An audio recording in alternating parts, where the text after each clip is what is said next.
पीसीसीएलई से रिगार्डेड बहुत ही important topic है जिसका नाम है लेबनिज थ्योरम। लेबनिज रूल या लेबनिज थ्योरम कह सकते हैं इसको। कब यूज करते हैं?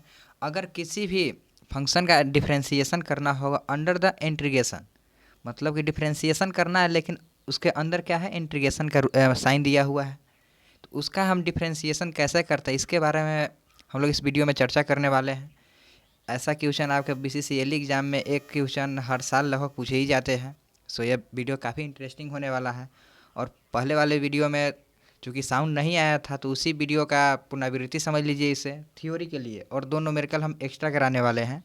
दो न्यूमेरिकल जो पिछले वीडियो लेक्चर में कराए हुए हैं वह आपके प्रीवियस ईयर का है। यह दो, इसमें भी दो मतलब कि न्यूमेरिकल कराने वाले हैं जो आपके लिए अच्छा सा हो सकता है। आप देख लीजिएगा वीडियो। फर्स्ट ऑफ ऑल जानते हैं कि लेबनिज थ्योरम होता क्या है। लेबनिज थ्योरम क्या होता है? अगर फंक्शन मान लीजिए कि फंक्शन दिया हुआ है F X equal to P X Q X, इसका क्या हो गया, अपर लिमिट और लोअर लिमिट, और F X T D T है। मतलब हो गया कि जो फंक्शन है अंडर द इंटीग्रेशन वह एक्स और टी दोनों का है, और हमारा इंटीग्रेशन जो करना है डी टी के रिस्पेक्ट में करना है। और इसका जो लिमिट दिया हुआ है क्यू एक्स से पी एक्स दिया हुआ है, तब इसका हम मतलब एफ डैश एक्स या कहिए कि एफ डैश एस कैसे निकालेंगे। क्वेश्चन पूछने का तरीका हो सकता है कि एफ डैश एक्स आपको निकलवा दे, या एफ डैश वन मतलब एफ डैश एक्स निकाल कर अगर एक्स का वैल्यू पुट कीजिएगा तो क्या आ जाएगा, या D Y D X of F X. तीनों का मतलब मीनिंग एक ही होता है। अब उसका मीनिंग समझिएगा तो तीनों एक ही होता है। अब समझ लेते, या आप इस तरह से भी क्वेश्चन आपसे पूछा जा सकता है, D Y D X of Q X P X F, मतलब कि उसी फंक्शन को पूरा मतलब कि डिस्क्राइब करके दे दे। तो इस प्रकार से भी आपके लिए क्वेश्चन पूछा जाता है। तो इसका फार्मूला से कैसे बैठाएंगे और फार्मूला से कैसे आंसर निकाला जाता है उसके बारे में आप देख लेते हैं।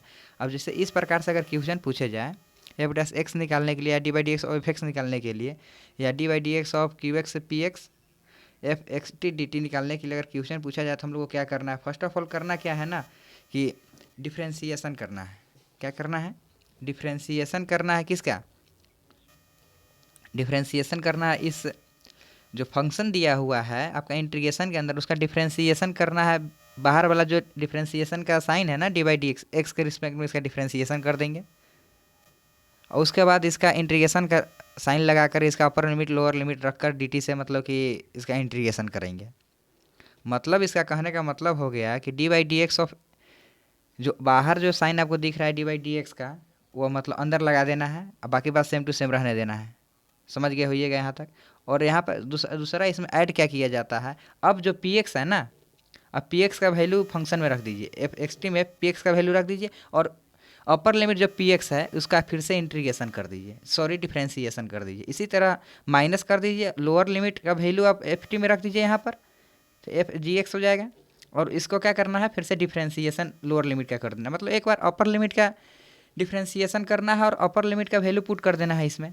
इसी तरह माइनस का एक बार लोअर लिमिट का वैल्यू पुट कीजिए फंक्शन में और उसका डिफ्रेंसीसन कर दीजिए। इसी तरह से आप किसी भी क्वेश्चन का सॉल्यूशन निकाल सकते हैं।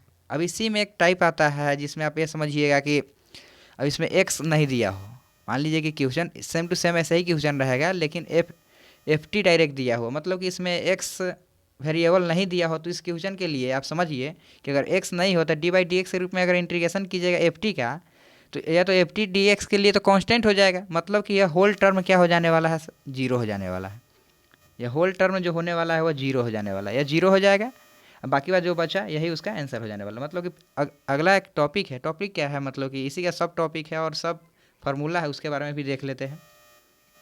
जैसे कि मान लीजिए कि यहाँ पर मतलब एक्स नहीं दिया हो, एक्स अगर नहीं दिया हो तो कैसे बनाएंगे, एक्स नहीं दिया हो इस ऐसे क्वेश्चन में, F X equal to D by D X Q X P X है, एफ टी डी टी है, तो मतलब इसका इंटीग्रेशन सॉरी डिफ्रेंसीसन करेंगे तो जीरो हो जाएगा, तो इस वो टर्म तो हट ही जाएगा। उसको डायरेक्ट अब क्या करना है, इस ऐसे वाला क्वेश्चन में हम लोग को फर्स्ट ऑफ ऑल जो अपर लिमिट है, अपर लिमिट का वैल्यू एफ टी में पुट कर देना है, उसके बाद इसका डिफ्रेंसीसन कर देना। अपर लिमिट का वैल्यू पुट कीजिए, उसके बाद डिफ्रेंसीसन कीजिए, माइनस लोअर लिमिट का वैल्यू पुट कीजिए और उसका डिफ्रेंसीसन कर, इस तरह से आपका क्वेश्चन बन जाएगा। जैसे कि हम पिछले वीडियो लेक्चर में दो क्वेश्चन आपके प्रीवियस ईयर का था वो दोनों सॉल्यूशन करवा चुके हैं, क्योंकि उसमें साउंड प्रॉब्लम था, इस कारण से इस टॉपिक को दोबारा से बताना पड़ा है। अब चलते हैं कि दो नए हम लोग न्यूमेरिकल लेते हैं और उसको सॉल्व करेंगे। किस प्रकार से सॉल्व किया जाएगा उसको हम देखते हैं। जैसा कि क्वेश्चन देख पा रहे होइएगा, f x equal to sine x cos x e के power minus t square d t, then find f dash pi by 4। ये हम लोग को फाइंड करना है। तो जैसा कि हम लोग पहले ही चर्चा कर चुके हैं कि अगर ओनली फॉर यह टी का अगर फंक्शन हो और डी टी के रिस्पेक्ट में, तो पहले जो इसका डिफ्रेंसिएशन होता है वो तो पहले ही जीरो हो जाएगा। तो डायरेक्ट हम लोग किस प्रकार से इक्वेशन बनाएंगे, डायरेक्ट हम लोग क्या करेंगे कि यहाँ पर अपर लिमिट का वैल्यू पुट करेंगे और उसके बाद अपर लिमिट का डिफ्रेंसिएशन कर देते हैं। अपर लिमिट का वैल्यू पुट कीजिएगा तो टी के power minus cos square x और इसका डिफ्रेंसिएशन इंटीग्रेशन कर दीजिए D by D x cos x. फिर माइनस, अब लोअर लिमिट का वैल्यू पुट कीजिए, लोअर लिमिट का इंटीग्रेशन कर दीजिए माइनस साइन स्क्वायर एक्स और लोअर लिमिट का डिफ्रेंसिएशन कर दीजिए आप साइन एक्स। यही इसका होने वाला है। तो D by D X equal to क्या, तो minus sine X into E के power minus cos square X minus sine X का क्या हो जाएगा, कॉस एक्स इंटू ई के power minus sine square X. अब क्या करना है कि हम लोग कहते हैं एफ डैश एक्स का वैल्यू निकल गया या एफ डैश एक्स का निकल गया। अब एक डैश एक्स के जगह हम पाई बाई 4 पुट वैल्यू क्या करेंगे, पाई बाई 4 धर देंगे। अब पाई 4 अगर पुट कीजिएगा तो साइन 45 डिग्री का वैल्यू क्या होता है, साइन 45 का वैल्यू होता है 1/√2 का या √2/2 का ही है। मान लीजिए कि 2/2 बना दीजिए को √2/2। इसी तरह ई के power minus cos square x है तो मतलब कि 1/√2 होता है। इसको अगर आप मतलब कि 2/2 से गुण कीजिएगा तो क्या आ जाएगा, √2/2 ही होता है।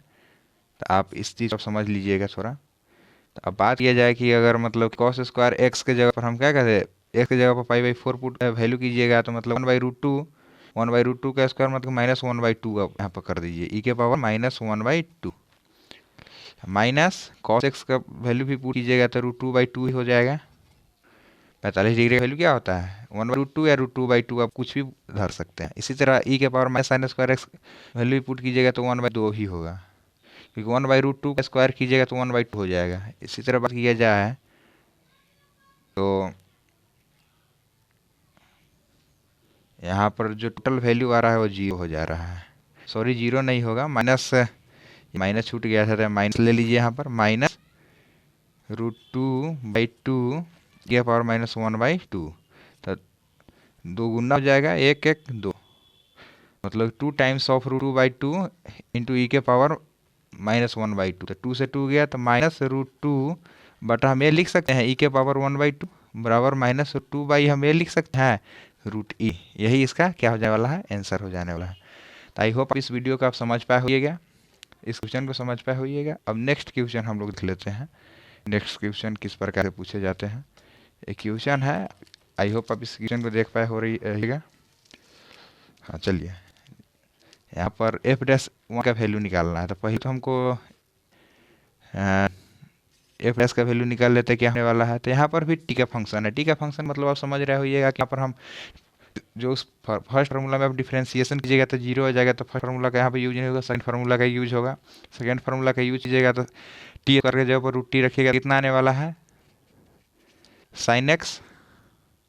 यह वैल्यू यहाँ पर पुट कीजिएगा तो क्या आएगा साइन एक्स, और √x का डिफ्रेंसिएशन कीजिए D by D X of √x minus, और टी स्क्वायर के जगह पर 1/x पुट कीजिए तो साइन 1/x का स्क्वायर कर दीजिए यहाँ पर into D by D X of 1/x। यही ना होगा जी। अब सेकेंड फार्मूला चल रहा है, सेकेंड फार्मूला इसलिए चल रहा है क्योंकि यहाँ पर एक्स का कोई टर्म नहीं है, यहाँ पर डायरेक्ट टी का टर्म है। अब डायरेक्ट मतलब एक्स की जगह पर 1 पुट कीजिए, एक्स के जगह पर हम लोग को क्या पुट करना है, 1 पुट करना है। तो साइन 1 हो जाएगा, sine 1 into D by D X of पहले आप इसका डिफ्रेंसिएशन ही कर लीजिए, साइन एक्स इंटू 1/√x का डिफ्रेंसिएशन क्या हो जाता है 1/2√x हो जाएगा। यही होता है जी 1/2√x। Sorry 1 minute, just minute. √x का डिफ्रेंसिएशन कीजिएगा तो 1/2 माइनस 1/2 इंटू माइनस 1/3। हाँ बिल्कुल ठीक है। अब माइनस, इसी तरह साइन 1/x² कर दीजिए इसको। 1/x का अगर मतलब कि डिफ्रेंशिएशन करते हैं तो -1/, क्या हो जाने वाला है, x²। चलिए अब यहाँ पर अगर आप एक वैल्यू पुट कीजिएगा तो sin 1 हो जाएगा, sin 1 into 1/2, minus minus plus हो जाएगा, sin 1 यहाँ पर भी आएगा, 1 पुट कीजिएगा तो sin 1 इंटू 1, यही हो जाने वाला है। अब sin 1 कॉमन ले लीजिए, 1/2 + 1 बराबर 2x, 3/2 sin 1 हो जाएगा। sin 1 का वैल्यू याद नहीं है, या मतलब ऐसा भी आंसर हो सकता है, आप इस यही आंसर होगा कन्फर्म है। Thank you for watching my video. आपको अगर वीडियो अच्छा लगे तो सब्सक्राइब और शेयर करना न भूलिएगा। Thank you.